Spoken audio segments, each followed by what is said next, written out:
voudrais d'abord, encore une fois, renouveler les remerciements au doyen Alim Tine de nous avoir associés à cet échange, ce que nous avons appelé échange. Oui, et je peux vous dire que j'ai connu le doyen, il ne se rappelle pas, mais c'est près d'une trentaine d'années. Et quand j'ai travaillé pour les Nations Unies, et après mon pays m'a rappelé pour être aux affaires étrangères au Bénin, et il était venu aussi pour la gestion des crises. Donc c'est un infatigable. Le Bénin l'avait sollicité pour promouvoir le dialogue. Donc ce qu'il fait ici en continu, ce n'est pas seulement pour le Sénégal. Il était venu et dans le cadre de la médiation, la facilitation, où il a rencontré tous les acteurs politiques et même les organes de gestion des élections du Bénin. C'était lors de nos dernières élections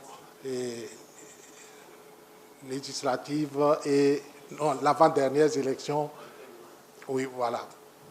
Après ça, bien sûr, je sais qu'il était en Guinée pour les mêmes causes. C'est pour dire que c'est un monument que vous avez, et qu'il faut que le moment est venu aussi de le célébrer. Il vaut mieux célébrer des personnes. Et je suis heureux, lorsque j'ai appris qu'il m'a parlé de la promotion à Limtoun, j'ai dit, bon, quelles que soient les conditions, que j'y serai. Parce que normalement, j'avais une autre préoccupation le matin, c'est ce qui a retardé mon arrivée ici. Merci beaucoup. Le thème, c'est le rôle de la société civile pour une présidentielle transparente, apaisée et inclusive. Mon statut ici, en tant que directeur et résident du NDI, le National Democratic, rentre dans le cadre d'un accord de coopération entre les États-Unis et le Sénégal, dans le cadre du cycle électoral 2021-2024. Et ce cycle électoral tient compte des trois élections. C'est pourquoi on a appelé le programme Nieti Élections. Donc, qui prend en compte les élections locales, les élections législatives et l'élection présidentielle. Et nous travaillons beaucoup plus avec la plateforme qu'on appelle le COS, le collectif des organisations de la société civile pour les élections. Mais ce programme a trois objectifs. Le premier s'agit donc d'accompagner les organes de gestion des élections qu'une ONG partenaire qu'on appelle IFES fait. Mais nous sommes beaucoup plus, le NDI est beaucoup plus dans la promotion du dialogue, l'appui aux organisations de la société civile pour la sensibilisation et l'éducation électorale, et de tout faire pour que les élections soient davantage inclusives et que chacun se sente impliqué. Donc c'est un thème effectivement qui rentre spécialement un peu dans notre mission ici au Sénégal. J'ai parlé d'échange parce que le Sénégal fait partie quand même des références en matière d'élection et en matière aussi d'alternance au niveau de l'Afrique en général. Et ensuite, si le NDI est arrivé, puisque dans les années antérieures, le premier déplacement du NDI au Sénégal remonte aux années 87, avec le président Abdou Diouf. C'était le premier forum africain sur la démocratie. Et après, même le code électoral dont les collègues ont parlé ce matin, en code de 92, c'était aussi avec l'appui du NDI. Il en est de même pour ce qui concerne le renforcement des capacités de leadership féminin dans les années 2000. C'était aussi avec l'appui du NDI. Donc, ça veut dire qu'on a du plaisir à être ici et à reconnaître et à avoir aussi beaucoup de leadership au niveau disons, des acteurs politiques sénégalais. Et le fait d'avoir qu'il s'agit d'une formation concernant les jeunes leaders politiques, alors on a dit qu'il faut saisir l'occasion et échanger avec vous. Mais de manière plus spécifique, ceci concerne l'élection présidentielle. Donc, voilà le plan de présentation. Le concept, d'abord, nous allons voir maintenant les organisations de la société civile dans le processus électoral avec quelques missions. Je parle d'échange parce qu'on va en discuter le plus.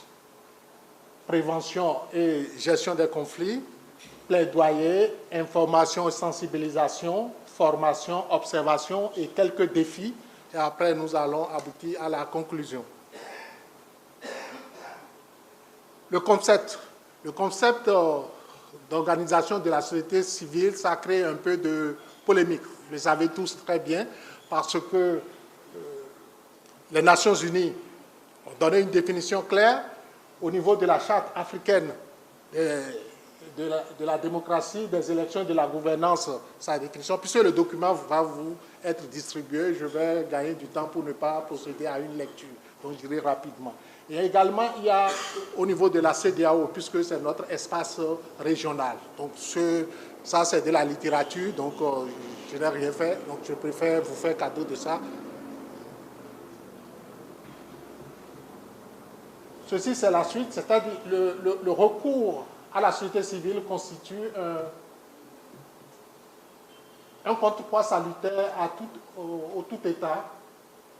On comprend dès lors que si, par définition, la société civile n'est pas d'essence politique, ses implications sont plus profondes parce que la société civile, dans son entendement, influence quand même les décisions politiques et aussi essaie de recadrer aussi les décisions politiques. Nous allons arriver avec plus de détails et toujours citer le doyen Alioune Tine comme référence parce que de temps en temps, vous allez voir, je ferai repère à ces actions qu'il a menées au niveau africain.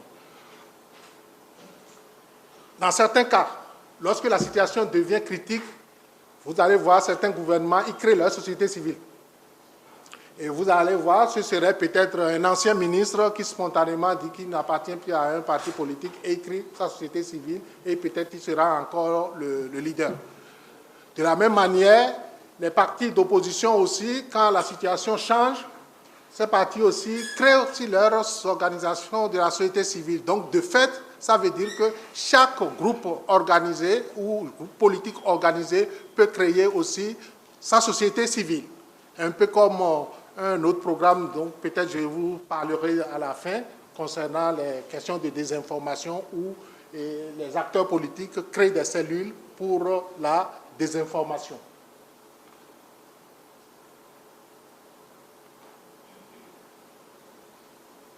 Les missions principales dont j'ai parlé tout à l'heure, les missions principales, j'ai abordé la question de prévention et gestion des conflits. La société civile a une mission d'alerte. Et pour revenir encore à ce que j'ai dit, la mission d'alerte, c'est la mission et c'est le rôle qu'effectue le doyen Alioune Tine le plus. Alerte.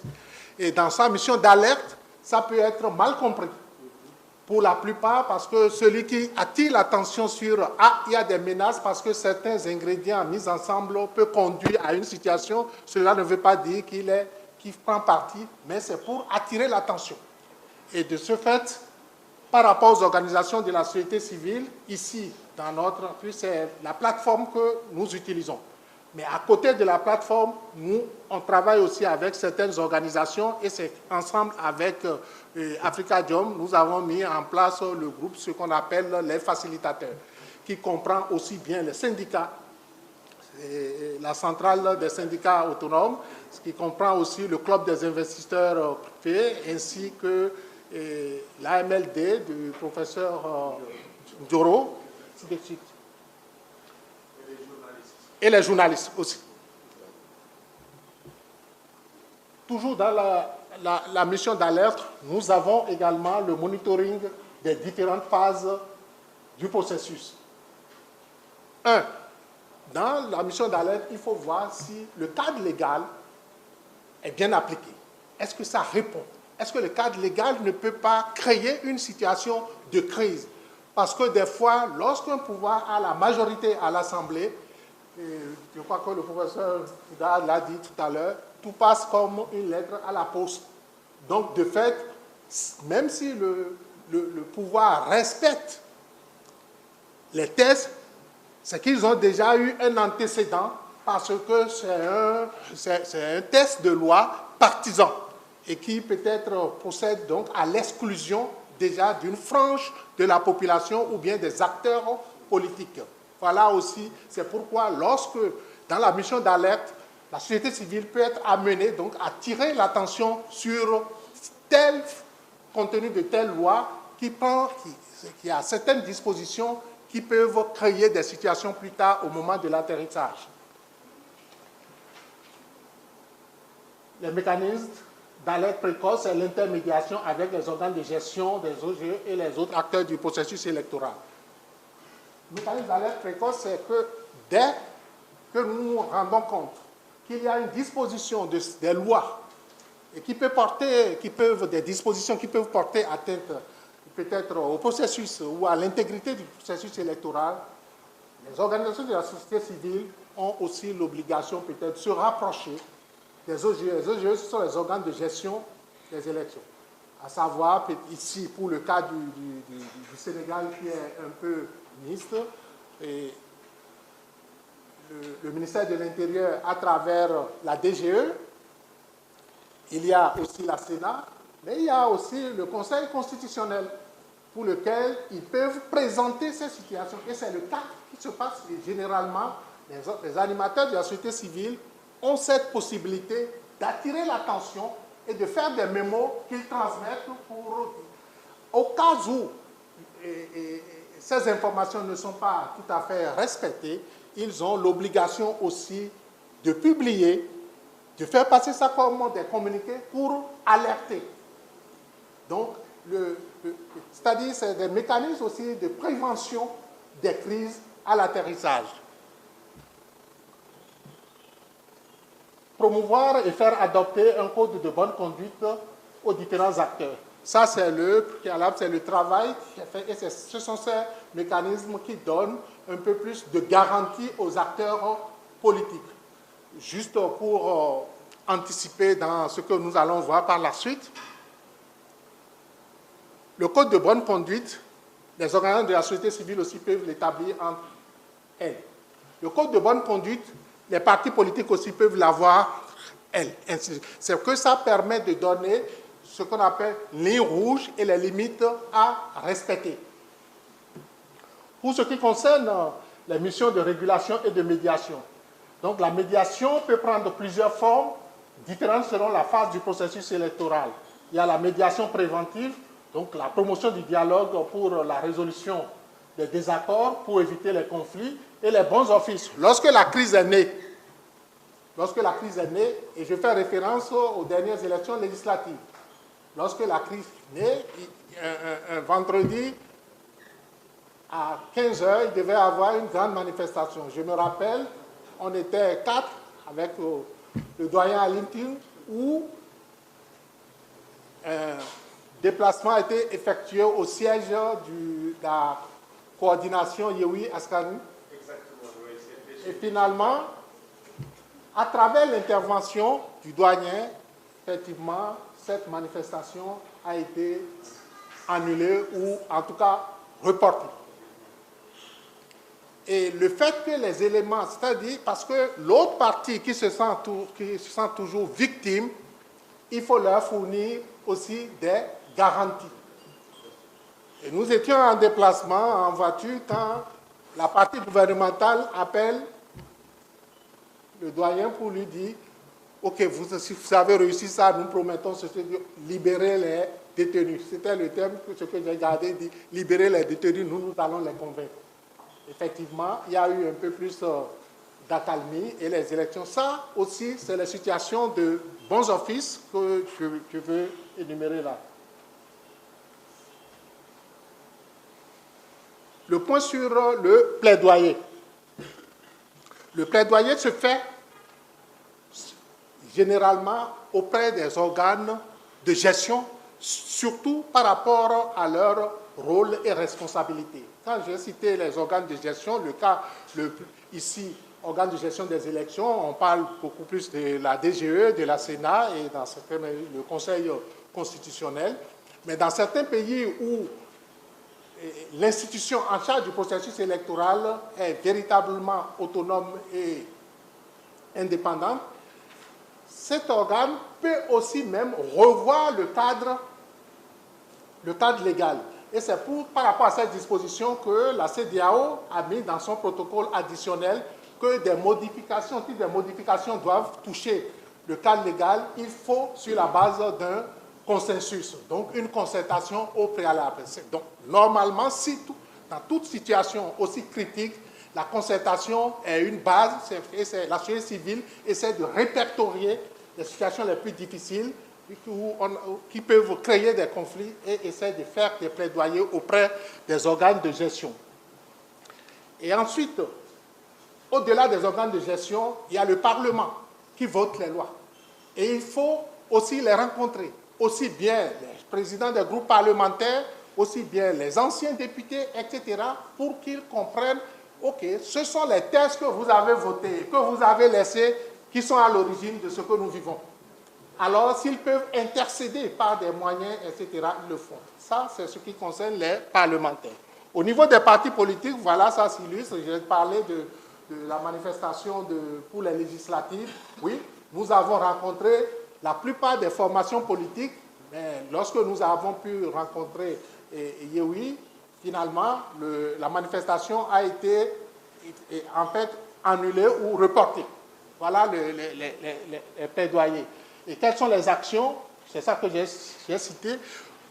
Actuellement, il y a une crise, il faut l'avouer, je crois que les gens n'aiment pas entendre par rapport au ministère de l'Intérieur, notamment la DGE, la DAF, voilà. Dans certains cas, et ça, je ne sais pas le cas du Sénégal, mais dans certains cas, il faut renforcer davantage la professionnalisation des organes de gestion. Ça veut dire quoi? Exécuter certaines décisions qui peuvent porter atteinte au processus, à l'intégrité du processus électoral. Vous devez être en mesure d'établir des mémos et transmettre à l'autorité hiérarchique. Vous savez, le système sénégalais est bon parce que ça correspond un peu au système français en matière de gestion des élections. Mais dès que les bénéficiaires de ces scrutins commencent par soulever des craintes, il est important donc de revenir à la case départ et trouver quels sont les éléments, quels sont les griefs qui sont menés, sont à quel niveau. M. Diaga a donné des précisions. Le Sénégal n'a pas beaucoup de choses à envier en matière de gestion des élections. 2022, avec les résultats des législatives, vous convenez avec nous quand même que la DGE ou le ministère de l'Intérieur, d'une manière ou d'une autre, a bien géré le processus électoral par rapport à ces résultats. De faiblesse. Mais dans la moyenne, l'atterrissage a été bon. Donc, il est important de professionnaliser. Et professionnaliser, ça veut dire quoi? C'est l'individu aussi chargé de l'exécution et de la mise en œuvre des tests. Il est important donc que ceux qu'on désigne à la tête de ces institutions comme membres, composantes aussi, qu'ils comprennent ce qui... C'est-à-dire, qu'est-ce qu'on entend par processus électoral? Quelle est notre mission? Participer à une mission d'observation électorale ne veut pas dire que vous êtes un professionnel, un expert électoral. Parce que la gestion d'un processus électoral, ça prend l'énergie, ça pompe l'énergie. Il ne s'agit pas simplement de la lecture, mais il faut s'y retrouver. En conséquence, il y a certaines décisions que vous devez prendre et que vous êtes amené à anticiper. C'est pourquoi il faut mettre des professionnels dans les organes de gestion des élections. Des professionnels, ceux qui connaissent les cadres logistiques, ceux qui connaissent le cadre légal, du moins les juristes de haut niveau. Il faut mettre des logisticiens, il faut mettre des agents de sécurité, etc. Parce que tous ces éléments sont liés jusqu'aux financiers, même les gestionnaires des archives. C'est important. Donc, quand on parle d'organes de gestion des élections, ça ne se limite pas parce que, non, il est ancien, il a observé. Non. Chaque compartiment a besoin d'experts, a besoin de gens qui ont une carrière, qui ont de l'expérience, ce qu'on dit en français simple, qui ont un matelas de connaissances dans le secteur. La sécurité des candidats, pour que les élections soient nous sommes dans une situation très critique pour ces élections. Actuellement, c'est la collecte des parrainages. Le mécanisme a fait l'objet de débats lorsqu'on s'est retrouvé à Riou, Babab, par rapport à l'analyse des cas, parce qu'on nous a parlé tout à l'heure de 240, environ 240 personnes sont venues faire le retrait des... 270. 270. Ça, c'est... Bon, quand même, c'est un record. Donc, vous voyez, tout ça, ça interroge les acteurs en charge du processus électoral, parce que ça a un coût financier. Il ne faut pas oublier, parce qu'avec tout ce monde qui doivent recevoir, donc, c'est-à-dire, et c'est gratuit. Ça veut dire qu'il y a des coûts de construction des salles de classe qui seront utilisés par rapport à ça. Ce qui fait qu'il faut réfléchir à un mécanisme pour atténuer, pour réduire et pour qu'il n'y ait pas de candidatures, comme on dit, fantaisistes. Donc, c'est pour dire que si tout ce monde, ces 270 pouvaient être bon, et le calcul a été fait immédiatement, on s'est rendu compte que malgré le parrainage optionnel, on ne pourra pas atteindre. Mais si on atteint, ça veut dire que si chaque candidat devait avoir un agent de sécurité, vous imaginez combien de... Et par jour, ces agents de sécurité, il y a un coût, parce qu'on doit les payer. Ils doivent être sécurisés. Eux-mêmes, ils doivent se déplacer. La conséquence, vous voyez le budget énorme que cela peut coûter, etc. Donc, voilà. Nous avons parlé aussi de la mise en place d'un centre d'écoute et de conseil. Ça, c'est important. Le centre d'écoute et de conseil permet à l'individu, à un citoyen lambda, d'appeler pour savoir nous sommes à quelle étape du processus électoral. Le professeur Gouda a parlé d'opacité ce matin. Oui, parce que le citoyen a besoin de l'information sur le processus électoral. Qu'est-ce qui est fait? Parce que même un citoyen peut demander à savoir le coût lié à un bulletin de vote. Il faut toujours un centre d'écoute et de conseil et d'orientation. Ça permet de savoir où est-ce que j'irai chercher ma carte d'électeur pour le retrait, ma carte d'électeur. Toute information liée à un processus électoral doit être rendue publique. Il est vrai, l'administration, en général, dans la plupart de nos pays francophones, généralement, il y a une forme d'opacité où on cache suffisamment l'information et c'est ceux qui sont du pouvoir qui bénéficient de l'État. Normalement, dans une transparence électorale, dans un processus électoral, on ne doit pas vivre ces cas de figure. Donc, la mise en place d'un centre d'écoute et de conseil permet d'orienter, permet de renseigner au mieux les citoyens parce que le processus électoral, les élections, le citoyen n'est pas isolé à prendre parce qu'il vient simplement pour le vote. Non, le vote, c'est un droit fondamental et c'est ça qui lui permet de planifier son avenir. J'étais en Nouvelle-Calédonie dans le cadre d'un processus électoral, c'est-à-dire lorsqu'ils faisaient leur référendum d'autodétermination, bien sûr, mais ils ont décidé, à leur niveau, de ne pas participer au scrutin.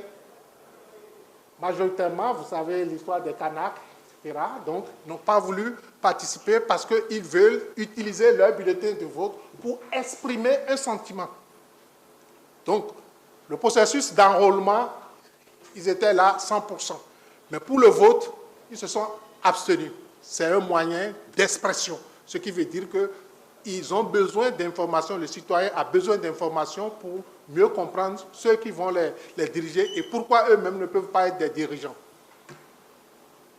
Bon, pour le reste, c'est la promotion d'élections transparentes, justes et autres. Après le plaidoyer, il y a l'information et la sensibilisation. Nul n'est censé ignorer la loi, comme dit, donc il s'avère indispensable que l'information sur le processus électoral soit mis à la disposition des populations.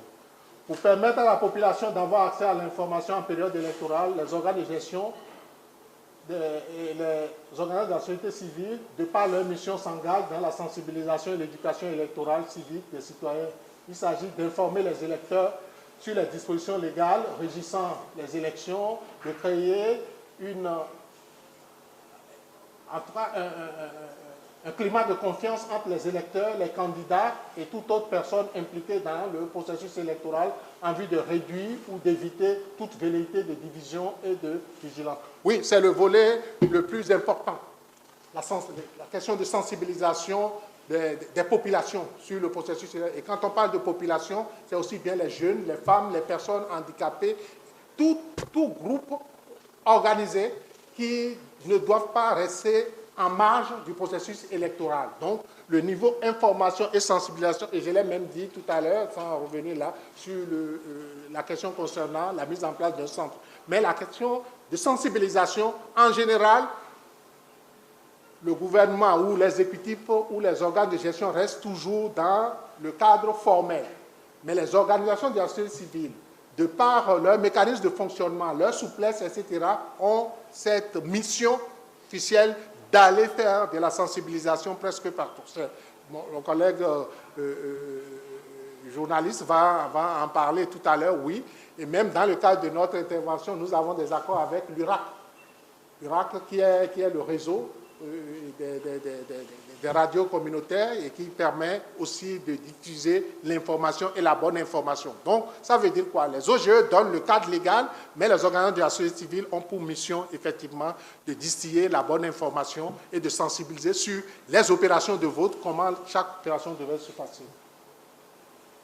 La question de formation. Les organismes de la société civile aussi doivent aussi appuyer la formation des professionnels des médias. Il n'y a aucune urgence pour un organe de gestion de chercher à former. À la limite, ils peuvent les former sur peut-être le cadre légal, et ça se limite à là. Mais les questions de déontologie, etc., ça ne les préoccupe pas. C'est pourquoi, dans certains cas, on voit les organismes de la société civile prendre l'engagement. D'ailleurs, nous, dans le cadre de notre programme Nieti Élection, nous avons prévu la formation de manière itinérante des professionnels des médias. Les forces de défense et de sécurité, oui, parce qu'ils ont leur mission régalienne. Mais la gestion en période électorale est différente de la gestion des foules ou bien la gestion des manifestants, des manifestations aussi tendancieuses. Alors, il faut mettre ce qu'on appelle des guides à leur disposition sur leur rôle et responsabilité pour des élections apaisées. C'est très important parce que quand vous retrouvez des militaires dans la ville en période électorale, ça constitue un danger parce que les militaires ne sont pas là pour gérer ces foules, eux, ils sont là pour défendre le territoire. Or, normalement, les élections devraient être une fête. La formation des membres des OSC, oui, parce que certaines fêtières comme le COS, ils ont plus de moyens que des organismes de la société civile pris individuellement. Donc, ce qui fait qu'il faut trouver les mécanismes et nous, au niveau de ce programme financé par l'USAID, oui, nous avons mis des subventions à la disposition de plusieurs organisations dans certaines régions où ils ont l'obligation de former leurs pairs sur tout ce qui concerne le processus électoral et les différentes étapes du processus. Maintenant, il y a les animateurs des réseaux sociaux. L'objectif, c'est de déconstruire la désinformation. On pourrait en revenir un peu plus tard, mais actuellement, c'est le plus grand danger. La désinformation, et nous avons établi un programme qu'on appelle « Atténuer la désinformation au Sénégal », puisque à tout moment, les animateurs des réseaux sociaux peuvent vous mettre le feu. Et c'est d'ailleurs ce que je disais tout à l'heure, qu'il y a certaines formations politiques qui créent les cellules de désinformation. Et ce sont des professionnels, ils sont très en avance. Maintenant, les missions d'observation internationaux, des fois même d'observateurs nationaux aussi, Pourquoi? Parce que les organismes de la société civile, ils vivent certaines réalités. Donc, lorsque certaines missions sollicitent, ils peuvent les briefer sur l'état d'avancement du processus électoral, faire présenter la cartographie, etc. Au niveau de l'observation, nous avons... L'observation, d'abord, permet de voir ce qui se passe. Et c'est là où on parle de monitoring de la violence. Le monitoring de la violence électorale, c'est au niveau de toutes les phases du processus électoral, avant, pendant et après.